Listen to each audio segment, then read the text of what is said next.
You're listening to the Fresh Hell podcast. Fresh Hell contains stories of a disturbing and often graphic nature and is intended for a mature audience. Please don't let your kids listen to this, or they might turn out like us.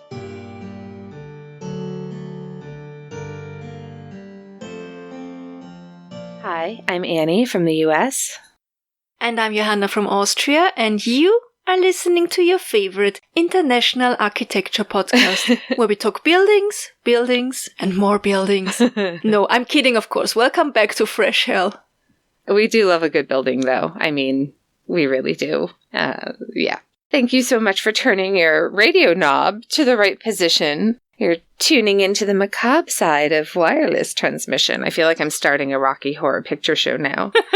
This is good stuff. Really, though, we're very glad that you're here. And as always, we want to give a shout out to all of our Patreon members and thank them. Thank you so much, everybody, for your support. But speaking of Patreon, how was game night? Sorry, I couldn't be there. I was very busy sleeping. I know. It was a kind of a, hey, I can do this at like 8:30 in the evening. So it was great, though. It was really great. We got to talk with some West Coast folks, which was nice. And it's been a really stressful couple of weeks. My uncle, who lives on the other side of the state, unfortunately is kind of reaching a stage in life where he's not able to live on his own. And so I'm having to sort of sort that all out for him, which is hard in every way, but especially being so far away from him, and it's just a lot. So it was really nice to be able to just sort of laugh and just enjoy the most ridiculous things, really. Yeah, it was great. We really missed you, though. Gonna be there next time. Yeah. I missed it too. Yeah. And if you want to know more about our Patreon program, please listen until the end of the episode and we'll tell you more about it then. Because now I think we need to jump right in to today's episode, which is the second part of us telling you everything that you need to know about the Chateau Marmont in Los Angeles. If you haven't listened to last week's episode, you might want to pause right here and go back to episode 147, I think it is, the Chateau Marmont Part 1. There you will hear, how the hotel was built, how it became kind of a secret hiding spot for celebrities since the 1930s. And we also told you about Jean Harlow's time at the Chateau, and about Howard Hughes, who used to creep around the hotel and spy on all the pretty girls at the pool. Yeah, that's right. And this week we are going to be discussing a little bit of sexual assault. Yes, and drug addiction. Yes. Howard Hughes, yes. So Howard Hughes was many things. One of them was movie director and producer. So that's actually two things, but who's counting? Yeah. I have another story of another famous director who was tied to the Marmont, and it's actually one of my fellow countrymen, Billy Wilder. So for those of you who are not so much into old movies, Billy Wilder was the director of many classics like Sabrina, Some Like It Hot, and one of my favorite movies, Sunset Boulevard. I'm really glad you said that because Billy Wilder is like, it's a name I recognize, but couldn't tell you. But then I've seen all those films and they're fabulous. So, yeah. Then you also didn't know that he was Austrian, right? I didn't. No, I had no idea. Oh, it's so interesting because he was actually born...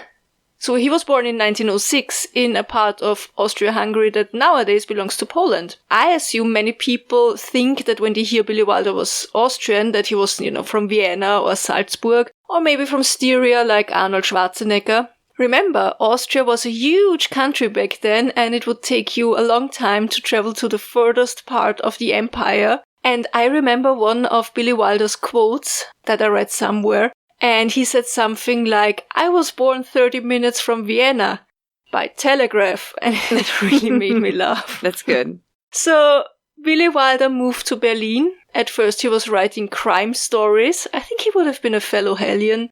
And then later he became a screenwriter. Before it was possible for him to live from his writing, he had another job. And it's so interesting. He worked as a kind of dance partner you could hire. Oh, like Johnny in Dirty Dancing in the Poconos? Yeah, kind of.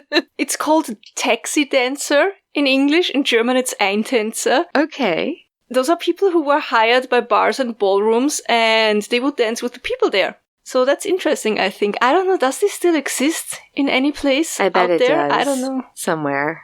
So yeah, back to Billy Wilder. He became pretty successful writing screenplays in Berlin. But he was Jewish, and so when Adolf Hitler rose to power, he left Germany.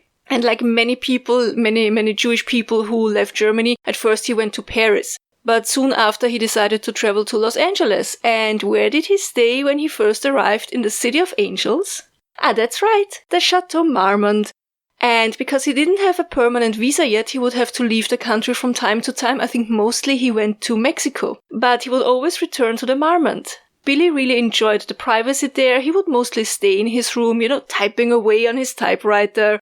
But at one point, he decided to return to Europe to see his mother. And he actually wanted to convince her to travel to the States with him. So he told Anne Little, you remember Anne Little from last week's episode? She managed a hotel. And so he told her, listen, I have to leave for a while, but I'll be back soon. And she goes, okay, sure. And so Billy goes to Europe.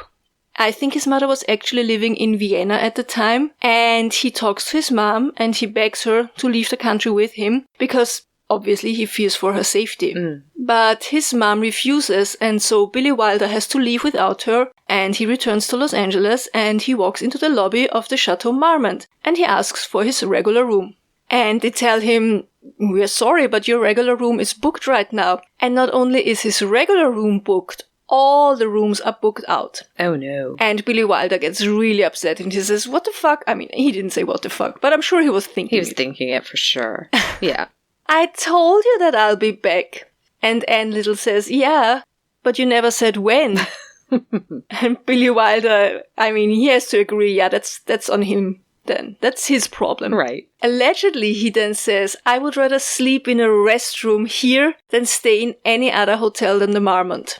Wow. And that gives Anne an idea. Because just down the corridor that leads to the ladies' restroom, right next door to it, there was a teeny tiny room, a bit bigger than a closet, but big enough that you could put in a little bed, right? And she offers it to Billy Wilder, but he has to promise to always keep it locked so that nobody walks in by accident while looking for the toilets. And everybody's happy, and that's how Billy Wilder stayed in that tiny closet-like room for a couple of days until another room became available. I love it. It's just like the flex in the movie Best in Show. I love that movie. I love there are so many movie tie-ins with this episode that has so much to do with like old Hollywood and all the films and film stars. It's fun. Of course, Billy Wilder is being this awesome writer who comes up with great stories. And he turned this incident into a colorful fib by twisting the truth a little bit and adding things. So in the end, he told people that he lived in one of the restrooms of the Marmont when he first came to town because he couldn't afford anything else. And he always said it was tiny, but at least it had 6 toilets. I mean, you can't really argue with that. Sometimes he would say that women would walk into his room at all hours of the day and they would already start to undress until they realized that they had walked into the wrong room. Or he would say that women would see that he looked very upset and he would tell them how much he worried about his mother. Now this part I think is really true because Billy Wilder did of course worry a lot about his mother, Eugenia, and his whole family of course. And he would not see his mother again. His mother and her husband Adolf, they died in concentration camps. So did one of his grandmothers. He must have felt so much survivor's guilt. Yeah, I can't imagine how difficult that must have been. Awful. So the next story we have from the Marmont is also very sad and upsetting. First of all, the story about how James Dean got his role in Rebel Without a Cause. So the screenwriter-director Nicholas Ray, he had moved into one of the bungalows at the Chateau Marmont after he had separated from his second wife, who was Gloria Graham. Rumors had it that Nicholas Ray had found Gloria in bed with his son, her stepson, who was named Anthony or Tony, and he was 13 at the time. And I know maybe that sounds like every teenager's dream or like the most common setup for a bad porn film, right? But if these rumors were in fact true, then she was sexually assaulting a minor, and also, absolutely, yeah. Whether or not the rumors are true, she married her former stepson, Anthony, in 1960. So there's possibly some credibility to those alleged rumors. Nicholas Ray is living in one of the bungalows, and he would often host parties there, and people like Dennis Hopper, Zsa Zsa Gabor, and Jane Mansfield would be guests there regularly. And so Hollywood lore has it that James Dean, who really wanted to star in Ray's next film, which was going to be Rebel Without a Cause, he came to one of these parties, and he didn't walk through the door. He decided to jump through the window. And it seems like that really did make an impression on Nicholas Ray, and James Dean got the part, which is... It's kind of cool. Yeah. An incredible story. Yeah. Now for the sad side of the story. So James Dean's co-star in that film was, of course, the beautiful Natalie Wood, who was 16 years old at the time. Natalie had been in movies since she was a really young kid, since she was 5, and so she had hoped that the part in Rebel would maybe give her a little bit of a transition and show some range and help her become the more mature woman she wanted to play in roles. She wasn't a kid anymore, right? But she had this very good girl image and was thought not to be right for the part of Judy, even more so because all of the young actresses seemed to be after the part, right? They could take their pick. So why were they going to go with someone who was just known as a good girl? Not a good fit. But one evening, Natalie also attended one of the parties that Nicholas hosted at his bungalow, and it's there that she meets Dennis Hopper, and he was 18 at the time. And so he has this definite bad boy image, and Natalie decides that she's going to leave with Dennis after the party at the bungalow, and so they get really drunk, and I think Dennis was driving, not 100% sure though. Whoever was driving, they end up in a car accident, and they are taken to the hospital, and the doctor there calls Natalie a juvenile delinquent, and so she calls Nicholas Ray and says, "The doctor here just called me a juvenile delinquent. Now, do you think I can get the part?" And she did. I just have to jump in right here because it's such a pet peeve of mine. Please, please, please. Public announcement, never drink and drive. My mom was in a car crash when I was a kid. She was in the back of the car. And the car she was in got hit by a car that was full of drunk teenagers. And anyway, she was in a hospital for a long time. Awful. And I hate how lightly drunk driving is still taken in Austria. So please don't. Yeah. It's still taken lightly here, too. I always cringe when people just joke about drunk driving. Like, those jokes haven't been funny since the 50s, if they were even funny then. You know what I mean? It's just drive sober, get a ride. All right, getting off our soapbox.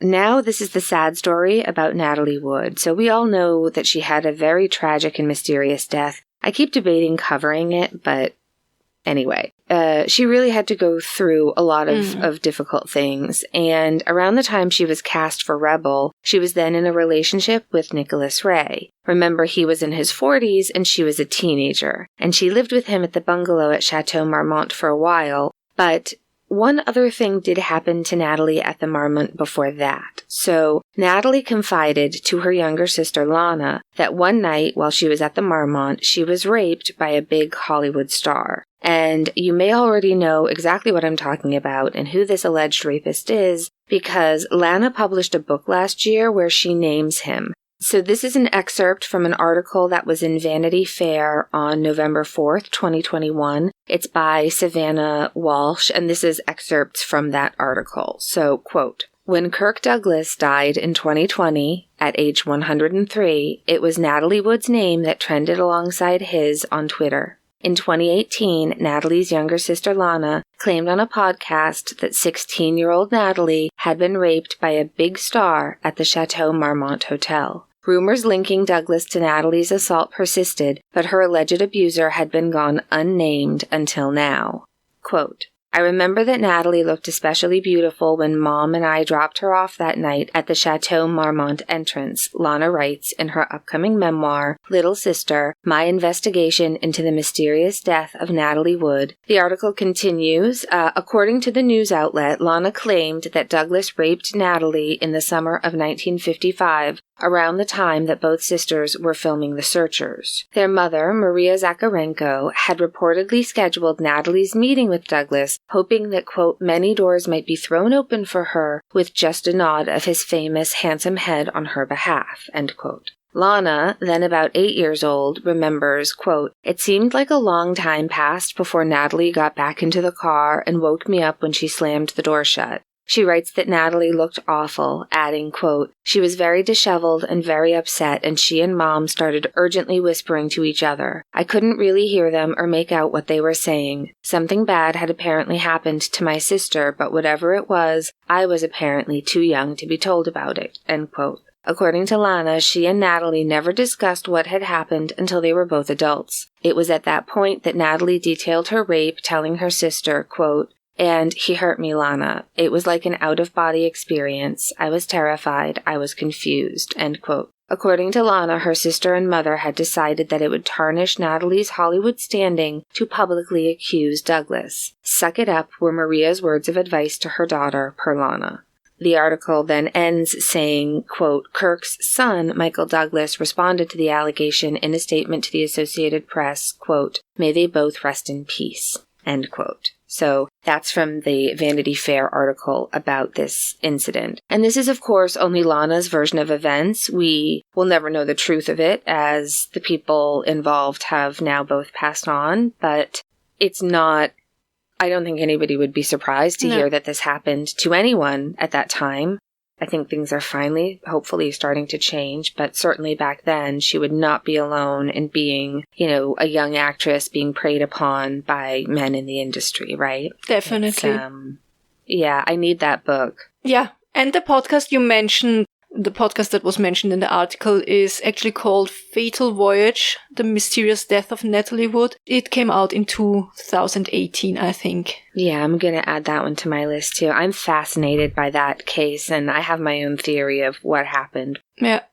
I mean, her whole life story is really so sad, and she went through a lot. And I mean, who knows how many more young men and women were sexually assaulted at the Marmont or the other famous Hollywood hotels, right? While they tried to make a name for themselves. Of course. And of course, there were also many affairs that were kept secret at the Marmont. We named Jean Harlow and Clark Gable. There are many, many, many more. Some are, known, some are rumored, some may never come to light. Next up, the, in my opinion, most famous story that includes the Chateau Marmont, and the reason why I knew this place even existed as a teenager, and that's the tragic death of John Belushi. So when I was 14, or I don't know, maybe 15 years old, I developed a short-time obsession with the movie Blues Brothers. And I had kind of a crush on Jake Blues, who many might know was played by John Belushi. So I made my friends watch Blues Brothers over and over and over again until they were sick of it. Okay, so I read then somewhere John Belushi was dead and that he had died at this obscure Hollywood hotel. I mean, he died way before I was interested in him, but, John Belushi, of course, was first of all known as an original member of Saturday Night Live. So that's together with Lorraine Newman, Jane Curtin, Gilda Radner, Dan Aykroyd, Garrett Morris, and Chevy Chase. Yeah, just a few stars. Just a few stars, yeah. Just a few. Just a little bit of talent in that room. John Belushi's big Hollywood break came with Animal House, and then, of course, with Blues Brothers.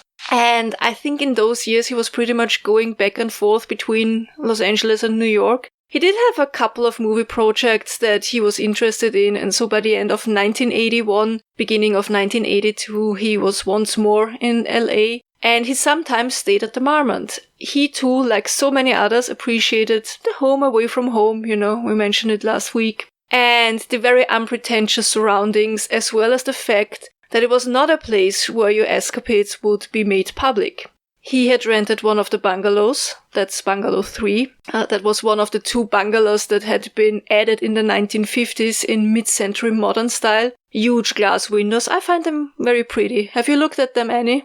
Yeah, they're very mid-century modern. If that's your style, then. You also have to know that John Belushi had been struggling with substance abuse for a while now, on and off, mostly cocaine and heroin. Rumor has it that there was even a budget position for cocaine when shooting Blues Brothers. Jesus. John used it to overcome his insecurities and self-doubt, but also to be able to handle the long working hours. And there were times where he was completely abstinent, but he was fully relapsed by the end of 1981. At that time, he did spend $2,500 per week on drugs in 80s money. That's too much money for drugs. That's a mortgage payment today, right? Never mind 40 years ago. That's horse money. Like, you could have a few horses for that kind of money. That's a lot of money. I just can't imagine. It just makes me sad. And I know there's a long history in Hollywood, right? I mean, that would actually be an interesting episode just to talk about the things that people, especially women, but people in Hollywood did go through. Like, studios would put them basically on cocaine and downers and painkillers very often because they had to work with injuries. Yeah. I'm really glad that people are more open these days. I'm not saying that these are problems that we've solved, right? Obviously, these are not problems we've solved. But, like, if you just look at Pete Davidson, like on the current cast of SNL, who is so open about his mental health struggles, his addiction struggles, and it's so healthy to see people actually talking about health, really. Yeah, sorry. Okay. No. That's so much money, though. Right, yeah. It's so much money on... It's just so much drugs. It's too much. Friends later said that when they would walk down the street with John, the dealers already knew him and would just hand him the drugs while passing by. Yeah. Because even if you're trying to maybe get off, you know what I mean? Like, how do you it's so hard if you're in that business and this kind of people. How do you get away from it, right? I think it's... Right. It's... Heads off to everybody who makes it out of addiction. It's such a terrible disease. Yeah. So on 28th of February 1982, so one day after my 3rd birthday, actually, John Belushi once more checked into the Chateau Marmont, into Bungalow 3. It was 4th of March 1982. During the day, John had been visited by some of his friends during different times. One was Robin Williams. The other one was Robert De Niro. Robert De Niro had tried to get him to go out with him to a famous club on Sunset Strip called On the Rocks, and John Belushi never made it there. He was at the hotel with a drug dealer named Kathy. I'm not going to use her last name. Is that okay? I think she's still alive. Yeah, no, I think that's fine. Yeah. Who prepared a so-called speedball for John, which is a mix of cocaine and heroin, which... Well, it's an upper and a downer combined, right? So, it's like taking sleeping pills with espresso. I'm not sure. Yeah, it has to be, I think trying to balance each other out. Yeah, the balance of it, to get it right, it's like, whatever. Yeah, it all sounds, it seems like a very bad idea to me. We do not endorse it. No. We are not fans. Just say no, everybody. So, as I said, a mix of cocaine and heroin, and it's used intravenously. And so they took that and the two fell asleep. At one point, Kathy woke up and she hears that John made these very weird breathing noises. So she wakes him up and she asks, "Hey, are you okay?" And he just replies, kind of slurred, "Yeah, he's fine, but please don't leave me alone." And he falls asleep again. And then Kathy leaves around 10 a.m. So that's the 5th of March, 1982. That's all according to her testimony, though. I want to make that very clear. So she leaves around 10 a.m. and around noon, John's personal trainer and assistant arrives. He wants to drop off some things like a typewriter and a, recorder, I think. And he finds John lying. I think he was lying on the couch, if I remember correctly. And he's not responsive. And so, of course, the personal trainer immediately calls 911. The ambulance and the paramedics arrive, but there's nothing that they can do. And he's declared dead on scene there in the bungalow. And Kathy returns a couple of hours later and she's arrested and brought in for questioning and released soon after. And of course the cause of death was ruled an accidental overdose. This whole story makes me so sad. Always did. Yeah.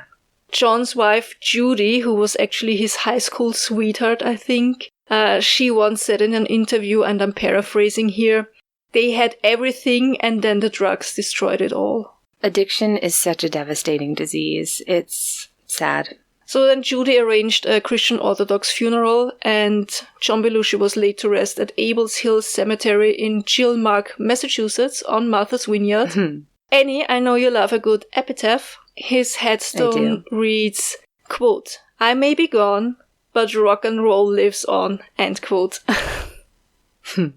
There's also, I think, an inscription on his parents' headstone, where they say, "In memory of our son," what was it?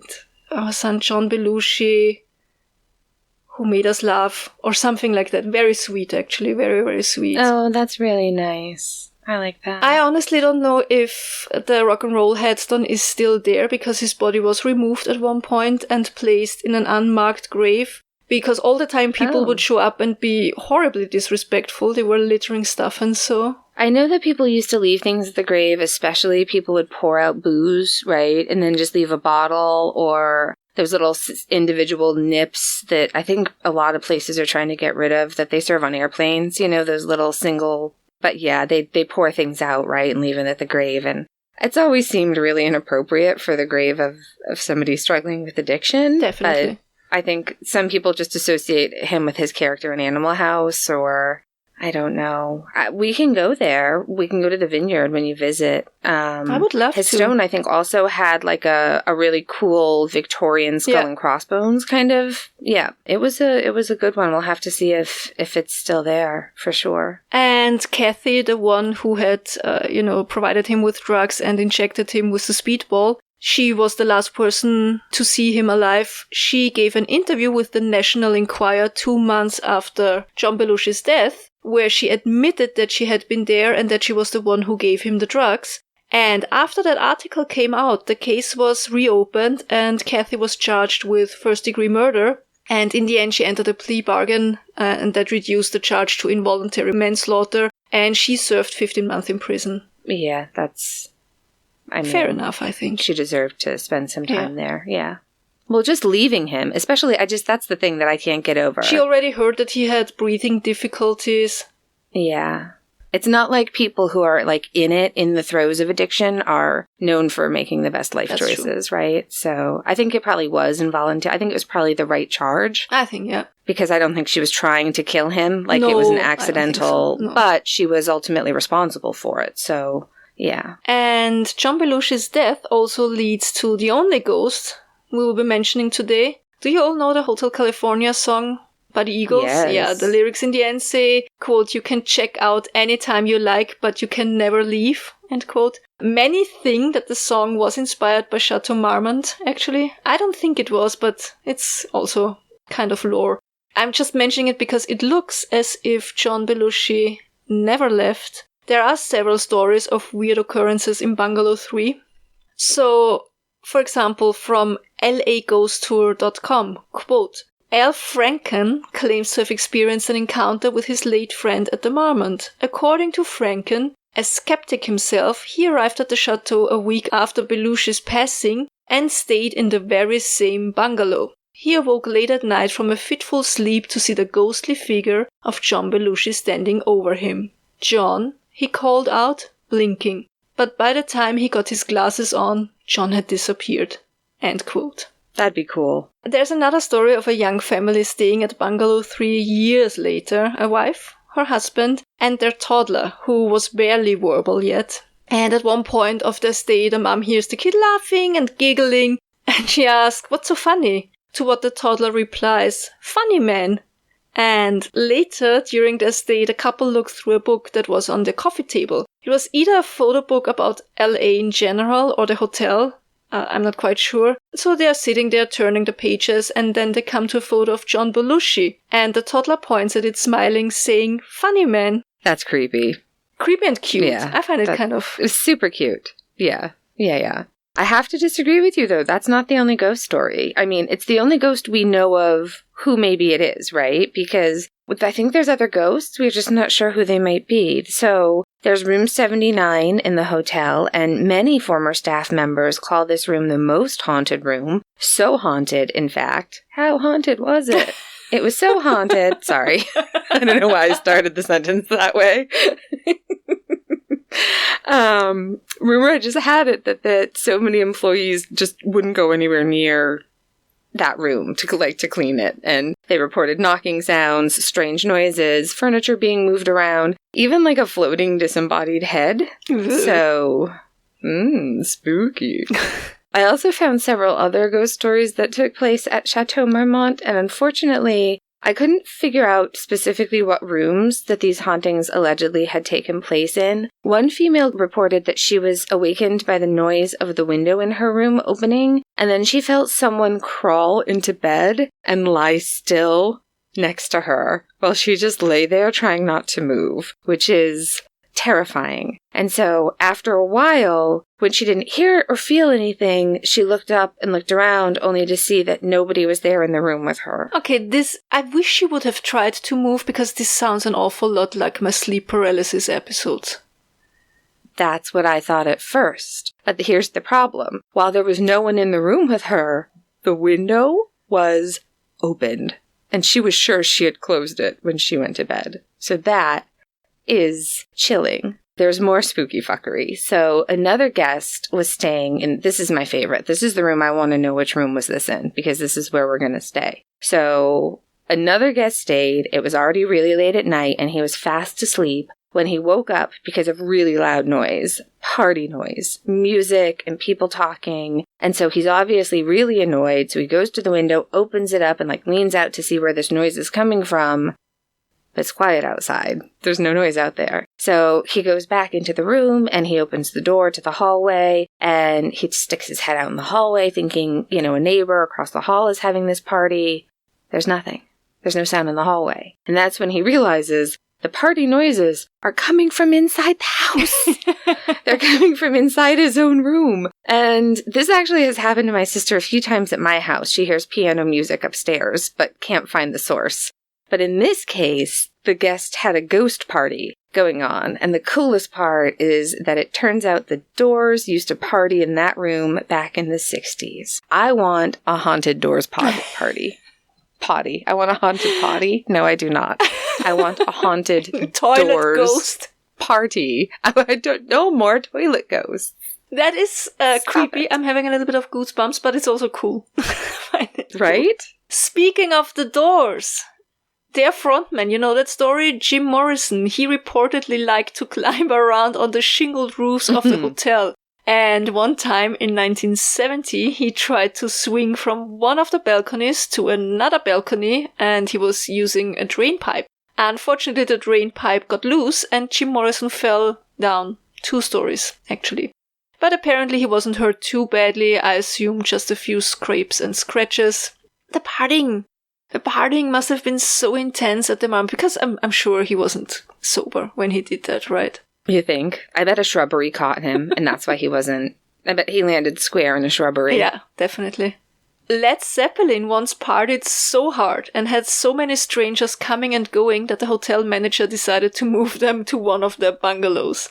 I love how management didn't boot them. They didn't kick him out. They were just like, listen, we're just going to move you to this better location for your partying, okay? I actually just found 2 or 3 stories of people who ever got booted out of the hotel. That's such a rare occurrence, apparently. How bad must you have to fuck up to get kicked out of the hotel? Let's find out. There is another story involving Led Zeppelin, or one of their bandmates, the drummer John Bonham. Story has it that he rode his Harley through the main lobby and down the contorted hallways. I'm not entirely convinced, though, that this story is true, because the lobby of the Chateau Marmont is relatively small. It's a great story, though. Yeah. It's a really good story. It is. Yeah. And yeah, of course, right, that it makes absolute sense that there are more ghost stories connected to the hotel. After all, there are so many things that went on there over the years. And one more death that we know of. John Belushi wasn't the only person who died at the Marmont. So Helmut Newton, famed German fashion photographer. Wait, actually Helmut Newton was born in Germany. He was named Helmut Neustädter, that was his real name. And he was the son of a Jewish button and belt buckle factory owner. Say that 5 times. Button and belt. Wow. Button and belt buckle factory. That was in Berlin in the 1920s. In Berlin. Mm-hmm. It was a Berlin button and belt buckle factory. Okay. So his family left Germany in 1938 after the Reichskristallnacht, which is the Night of Broken Glass. They fled their home country and settled in Argentina. Helmut didn't go with them. He left Germany the same year, though, when he was 18 years old and got a hold of a passport. He didn't go to join his family in Argentina. He fled to Singapore, and later he was moving on to Australia. He became an Australian citizen, so he's more of a German/Australian fashion photographer, right? Yeah. Early on, he became interested in photography, and he started to work for the British and the Australian Vogue, which of course had him travel all over the world. And so he also came to LA. And it was in 1957 that he stayed at the Marmont for the very first time. He would, of course, often return to LA for work, and many times he would stay at the Marmont. In later years, he would split up his time between Monte Carlo and Los Angeles, so he would spend the summer in Monte Carlo and the winter in LA. But again, whenever he was in LA, he would now stay at the Marmont. And it was on 23rd of January 2004. He was 83 years at the time. And he was driving his car out of the garage and down Marmont Lane when he suffered a severe heart attack that made him lose control over his vehicle. The car jumped a curb and crashed into a wall on the other side of the street. And Helmut Newton was then taken to Cedars-Sinai Medical Center, where he was declared dead a little while later. So yeah, technically he didn't die at the Marmont, unlike John Belushi, but he did suffer a heart attack on the property. And then this is a good moment to debunk a common rumor. So F. Scott Fitzgerald did not suffer a heart attack in front of the Chateau Marmont. The American novelist had risen to fame and fortune through masterpieces like The Great Gatsby and The Curious Case of Benjamin Button, but he actually became famous with his debut novel, This Side of Paradise. For the son of a middle-class family, the sudden success was a little bit overwhelming, and he and his wife Zelda became the it couple of the Roaring Twenties. For a while, they lived at the very fancy Biltmore Hotel in New York City, and then they traveled to Europe, living mostly in Paris among all those very famous international artists. We're not going to get into too much detail again. This would be a whole other episode, and Zelda's story is very sad. She suffered from depression and was later diagnosed with schizophrenia, although I think today most people believe that she actually had bipolar disorder. It was so hard. I mean, it's not that it's easy for anybody suffering from mental health problems today. I mean, I have them. It's not easy today, but back then, so difficult. So much worse, yeah. Difficult to get the right diagnosis. Treatment and medication, diagnosis, all of it. Especially as a woman, I have to say it. Oh, yeah, for sure. Absolutely. And Zelda did spend a lot of time in sanatoriums. F. Scott Fitzgerald and Zelda did end up growing more apart. He turned to alcohol, which didn't help anything, especially his writing. And also, the Great Depression took its toll on him, and he returned to the United States a broken man with a lot of debt. He went to Hollywood and began to work for the studios, and I think if we're remembering correctly, he wasn't really working as a writer. He did work on a script of his own, but he was also asked to be a consultant for writing departments. But he didn't stay at the Marmont once he returned to Los Angeles. He could not afford it. He was staying across the street at the Garden of Allah, which was another infamous hideout for celebrities during the 1920s and 30s. It wasn't cheap either, but it was more affordable than the Marmont. In 1938, he suffered a heart attack right in front of Schwab's Pharmacy. So Schwab's Pharmacy and the Garden of Allah would actually both make really good episodes as well, right? There's so much history there and celebrity gossip in these places. Schwab's was only a 4-minute walk from the Chateau Marmont, and it used to be one of the most infamous Hollywood hangouts. So every young actor, everyone who wanted to set foot in the movie industry, they were at Schwab's, where they could get something for their hangover, eat a sandwich, and wait for a call for their agent, all at the same time. It's multitasking. We love it. And yes, that is where F. Scott Fitzgerald sadly suffered a heart attack, not the Chateau Marmont. No. Betty Davis, however, pivoting, she almost burned down the hotel, not once, but twice. It's the same number of times I've run myself over with my own car. To be fair, she was only to blame once. Only one of those fires was really her fault. So in 1958, she was staying at the hotel, watching a movie. Legend says, or lore says about this true incident, that the movie she was watching was one of her own old films, and she fell asleep while holding a cigarette. Thank God someone saw smoke coming out the window, and she was saved. But the whole hotel had to be evacuated. No one was hurt, though. The second time Betty's room caught fire, it was not her fault. It was faulty wiring. I still feel like if I'm Betty Davis, I'm not going to stay there a third time, though. Right? Like, did she? Do we know? I don't think we know, but... I think I read something that she never stayed there again. I hope so. Yeah. Take the hint, Betty. Take the hint. Yeah. Yeah. So last week we talked about Jean Harlow and her new husband who spent the first month of their marriage at the Marmont. But there were other newlyweds who stayed at the hotel, and one of them were Sharon Tate and Roman Polanski. After they got married, they moved into the hotel because they didn't yet have a proper residence in LA. They would host weekly parties every Friday where they would invite many of their friends, like I know Warren Beatty was a regular there. Mia Farrow was a regular there. It was only when Sharon found out that she was pregnant that the couple started to look for a house because they didn't want to raise a baby or a kid at a hotel, which I can totally understand. Not even the Chateau Marmont? If you're a hotel owner, it's different, but... No, I'm with you. It's like you have a baby in a bar. Yeah, something like that. And they found a house. They found a house in Laurel Canyon. And they rented it from music producer and son of Doris Day, Terry Melcher. And this is, of course, the house where Sharon Tate and her friends ultimately died, murdered by members of the Manson family. Yeah, that's an incredibly tragic story, which you spoke a little bit more about in our first Down the Rabbit Hole episode. Yeah, it's amazing, as you mentioned, how many more crazy LA connections the Manson murders had. That was a really interesting episode, but I had no idea that they lived at the Marmont before they moved to Laurel Canyon. I didn't know that. Yeah.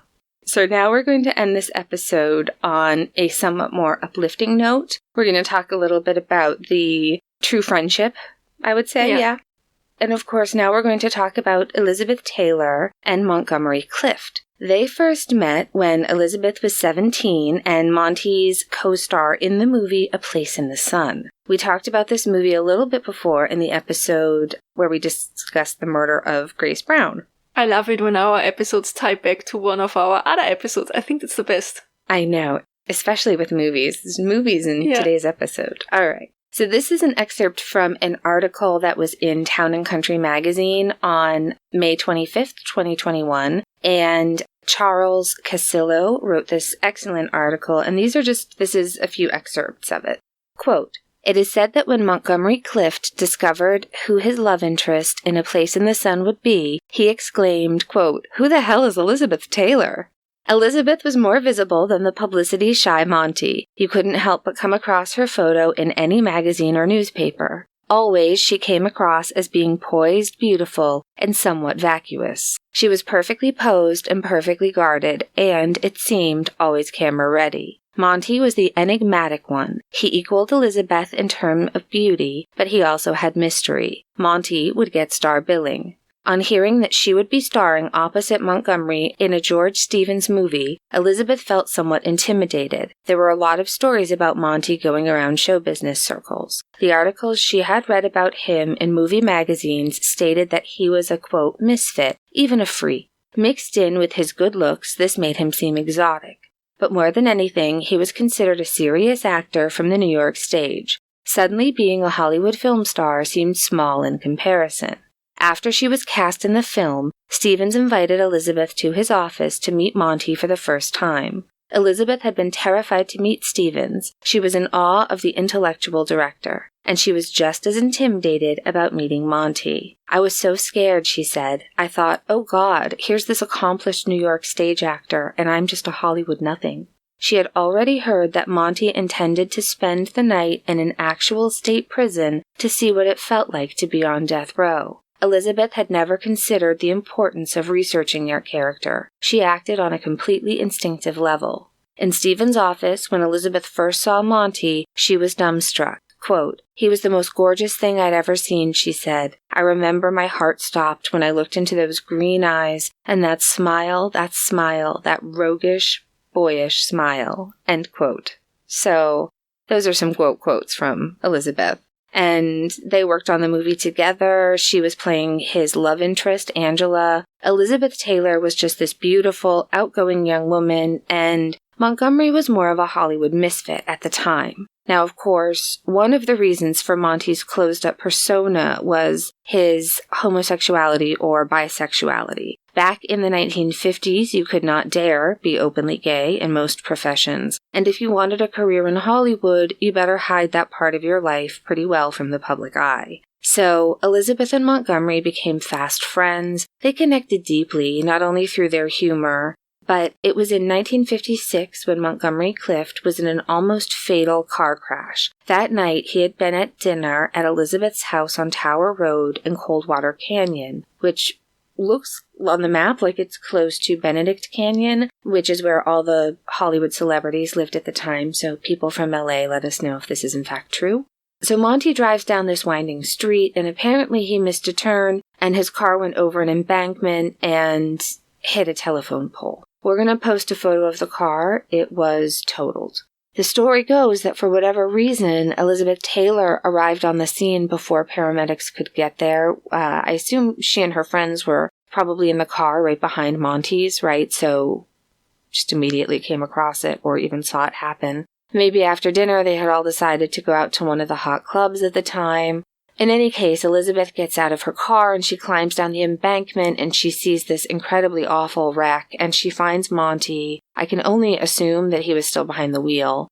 She sees he's having difficulty breathing, and so she sticks her fingers into his mouth and down his throat, and she pulls out something that is blocking his windpipe, and she looks down, and it is his broken teeth, which is horrific. She saved his life. She did. She's a hero. Absolutely. Yeah, 100%. Yeah, not many people would think to do that so quickly, you know. Montgomery Clift needed several plastic surgeries on top of all of the other very painful recovering he had to do. And so when he was able to leave the hospital, he checked into the Chateau Marmont to stay until he was all healed up and ready to go back to shooting the film he was working on at the time, another movie he had done with Elizabeth Taylor called Raintree County. So Monty is living at the Marmont for months. His mouth and nose were deformed and half of his face was paralyzed. He told the management at Chateau Marmont that he didn't want anyone to come to his suite. The staff were forbidden from entering his rooms. He had light bulbs and mirrors removed. I think he just left, like people just left fresh towels and food at the door, right? And just left. He never recovered from the traumatic accident. His looks were never the same as before. And that really took a heavy toll on his confidence. And he was addicted to painkillers until his death at age 46, which was only 10 years later, which is sad. Very sad. Yeah, very. But as we said before, we wanted to end this on a more uplifting note and just mention that Elizabeth Taylor not only saved his life the day of that accident, but many people say that she was there with Monty all along at the Chateau Marmont, helping to nurse him when he wasn't well. Well, we found no really 100% reliable source that proves that as fact, but I don't know. Given from what we know of the friendship and how much he meant to her, I can absolutely see that happen. I really do think that Elizabeth Taylor stayed with her friend as much as she could.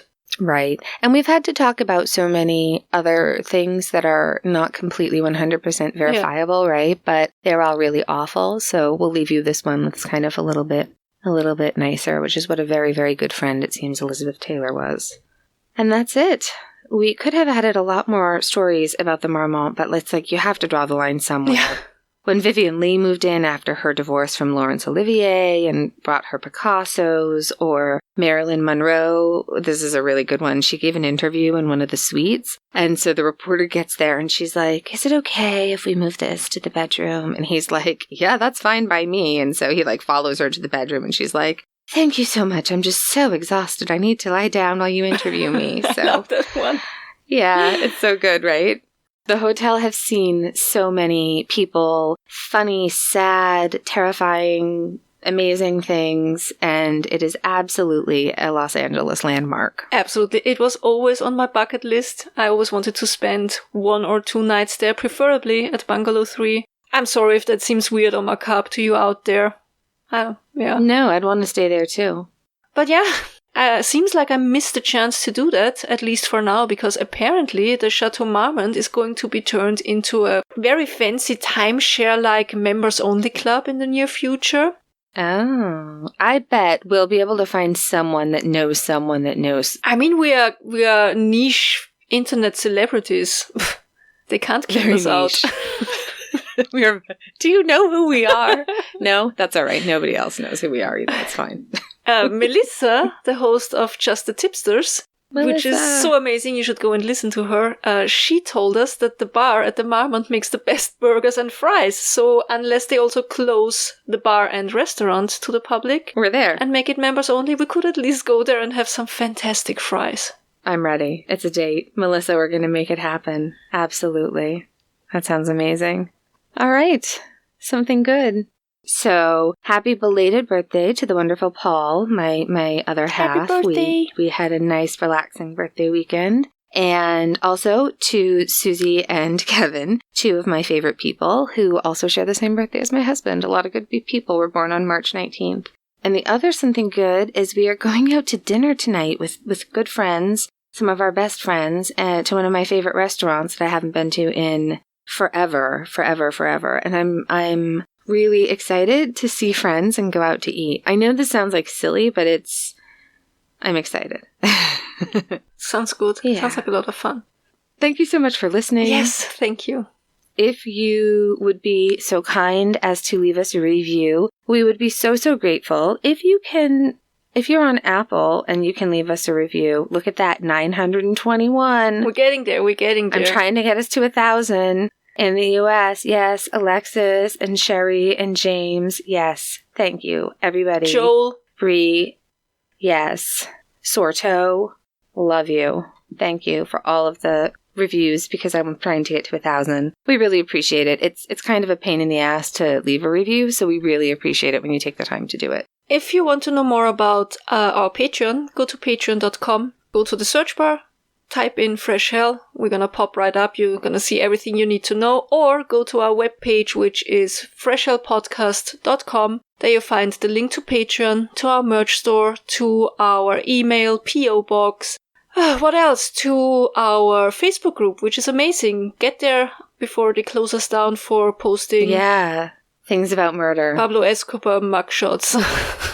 And gorilla videos. And that's it. Please tell your pets we said hi, we love them, we miss them. Keep sending us photos, posting them in the Facebook group. We want to see all your pets. And be also kind to your fellow human being, because sometimes they deserve the benefit of the doubt. At least once. And if you are going through hell, keep going. Tschüss. Bye.